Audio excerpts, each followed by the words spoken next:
Hello and welcome you all in the series of advance physics. तो आज हम लोग जो प्रॉब्लम डिस्कस करने जा रहे हैं वो स्यूडो फोर्स के टॉपिक से ही रिलेटेड है। इस स्यूडो फोर्स का जो कॉन्सेप्ट है ये हम लोगों ने पिछले वीडियो में देखा था। आज हम लोग उसी से रिलेटेड एक प्रॉब्लम बनाएंगे। सोर्स ऑफ क्वेश्चन क्या है? डीसी पांडे। तो प्रॉब्लम ये है कि a bob of mass m is suspended from the ceiling of a train moving with an acceleration a। ये एक्सेलरेशन a है। Find angle theta in equilibrium position. Equilibrium position क्या होता है? इक्विलिब्रियम पोजीशन का मतलब है कि ये जो ऑब्जेक्ट है, ये जो ट्रेन है, ये ए एक्सेलरेशन से राइट साइड में मूव कर रहा है और ये इसी तरह से थीटा एंगल पर बना रहे हैं। तो हम लोग क्या करते हैं, सबसे पहले इसका एक फ्री बॉडी डायग्राम बना लेते हैं। और एक बात, जब हम लोग स्यूडो फोर्स की बात कर रहे हैं तो इसको हम दो तरीके से सॉल्व करने की कोशिश करेंगे। एक inertial frame of reference point of view से, दूसरा non inertial reference frame point of view से। तो पहले हम लोग inertial frame point of view से इसको सॉल्व करने की कोशिश करते हैं। चलिए देखते हैं। यहां पर हम लोग क्या करेंगे, ये पूरे के पूरे सिचुएशन को अगर आप देख रहे हैं और इसका अगर हम लोग फ्री बॉडी डायग्राम बनाएंगे तो ये कुछ ऐसा होगा। हम लोग पहले ये क्वेश्चन मिटा देते हैं। क्वेश्चन को इरेज करने के बाद यहाँ पर फ्री बॉडी डायग्राम बनाते हैं। चलिए देखें, ये देखिए, ये है बॉब ऑफ मास m। ठीक, यहां पर ये है mg, ये है tension.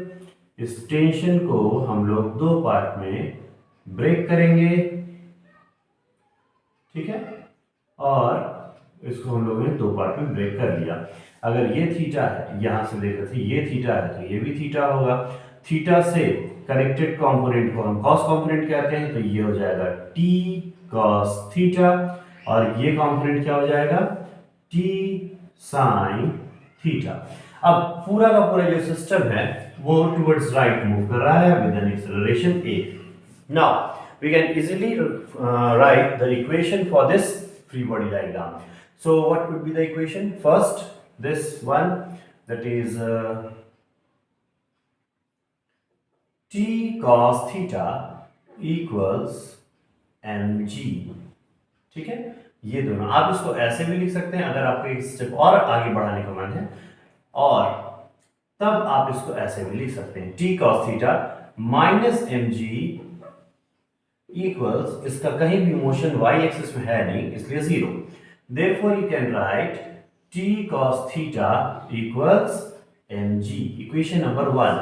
Now about x axis motion, तो यहां देख रहे हैं एक है t sin थीटा, तो t sin थीटा लिख दिया जाए, और t sin theta is equal to, यहां पर देखिए ये पूरा पूरा सिस्टम राइट साइड में मूव कर रहा है with an acceleration a।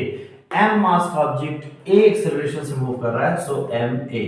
This is equation number 2. Now dividing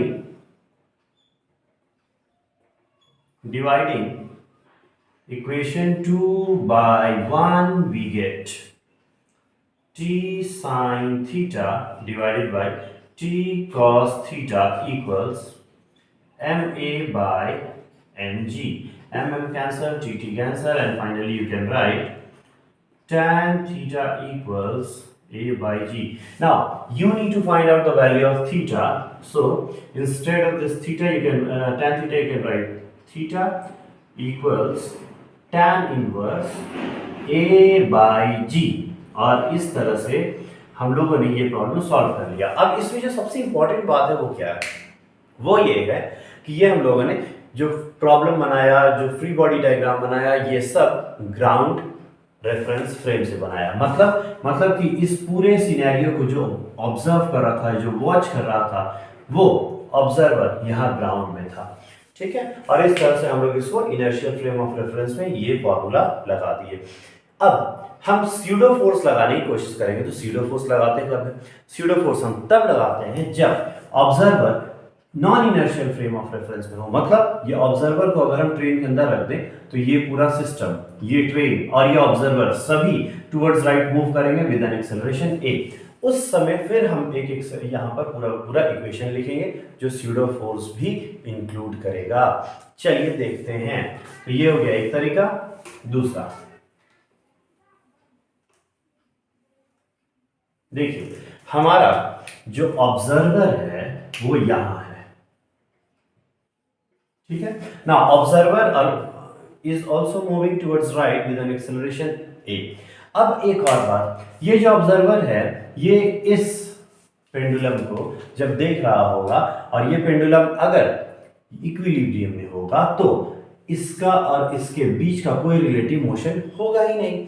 मतलब कि ये जो ऑब्जर्वर है ये भी जा रहा है towards right with an acceleration a, ये पूरा पूरा सिस्टम भी जा रहा है towards right with an acceleration a। That simply means कि ये दोनों एक दूसरे के रिस्पेक्ट में रेस्ट में हैं। इस केस में हम किस तरह से FBD बनाएंगे, देखिए यहां पर आप देख सकते हैं ये mg, ये t। अब हम लोग क्या करेंगे, यहां पर देख सकते हैं ये अगर थीटा है, ये वाला अगर एंगल थीटा है तो ये एंगल भी थीटा होगा, ये एंगल थीटा है तो ये t cos थीटा होगा और ये t sin थीटा होगा। लेकिन according to this observer this object is not moving, but according to you as a third person आप जानते हैं कि पूरा पूरा बॉडी उधर जा रहा है विद एन एक्सेलरेशन a, तो m मास का ऑब्जेक्ट भी उधर जा रहा है towards right with an acceleration a। तो एक्सेलरेशन जिस डायरेक्शन में होगा हम स्यूडो फोर्स उसी के अपोजिट लगाएंगे, तो ये स्यूडो फोर्स का डायरेक्शन होगा, यही स्यूडो फोर्स है और ये है कितना, ये है ma, ये क्या है ma। ठीक है, तो चलिए अब हम लोग देखते हैं, यहाँ पर आसानी से लिख सकते हैं इक्वेशन। तो यहाँ पे स्यूडो फोर्स लगाने की जरूरत इसलिए पड़ी क्योंकि ये जो हमारा ऑब्जर्वर है ये एक ऐसे फ्रेम में बैठा है जो फ्रेम खुद ही ए एक्सेलरेशन से मूव कर रहा है। तो चलिए पहले हम लोग इक्वेशन लिखते हैं। यहाँ पर y एक्सिस का इक्वेशन क्या होगा, y एक्सिस का इक्वेशन होगा t cos theta equals mg। उसके बाद इक्वेशन 1, फिर अब x एक्सिस का इक्वेशन हम कैसे लिखेंगे, तो t sin theta equals ma। Equation 2 t sin theta equals ma। अगर आपको इसको और प्रॉपरली लिखना है, अगर आप इसमें कोई भी स्टेप स्किप नहीं करना चाहते हैं तो आप लिख सकते हैं t sin theta minus ma।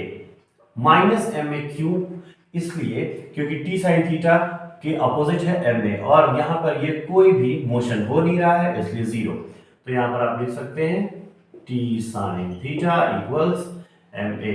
Equation number 2, again dividing equation 2 by 1 we get t sin theta by t cos theta equals ma by mg। mm cancel, tt cancel, and ultimately you'll get the same result as before, that is tan theta is equal to a by g, and finally you can write, instead of this tan theta you can write theta equals tan inverse a by g, and the same result we have got as we have got it before from inertial point of view। जैसे हम लोग inertial point of view में जो expression लाए तो non inertial point of view में भी हम वही एक्सप्रेशन ला पाए, केवल तब जब हमने यहाँ पर स्यूडो फोर्स का यूज किया। ठीक है, तो स्यूडो फोर्स हमेशा मूविंग ऑब्जेक्ट के मतलब एक्सेलरेशन के अपोजिट डायरेक्शन में ही हम लोग अप्लाई करते हैं। So this is how we can solve this type of problem। अब जब हम लोग नेक्स्ट वीडियो में डिस्कस करेंगे नेक्स्ट टॉपिक को, नेक्स्ट कॉन्सेप्ट को, तो वो होगा फ्रिक्शन से रिलेटेड। तब तक के लिए बाय बाय।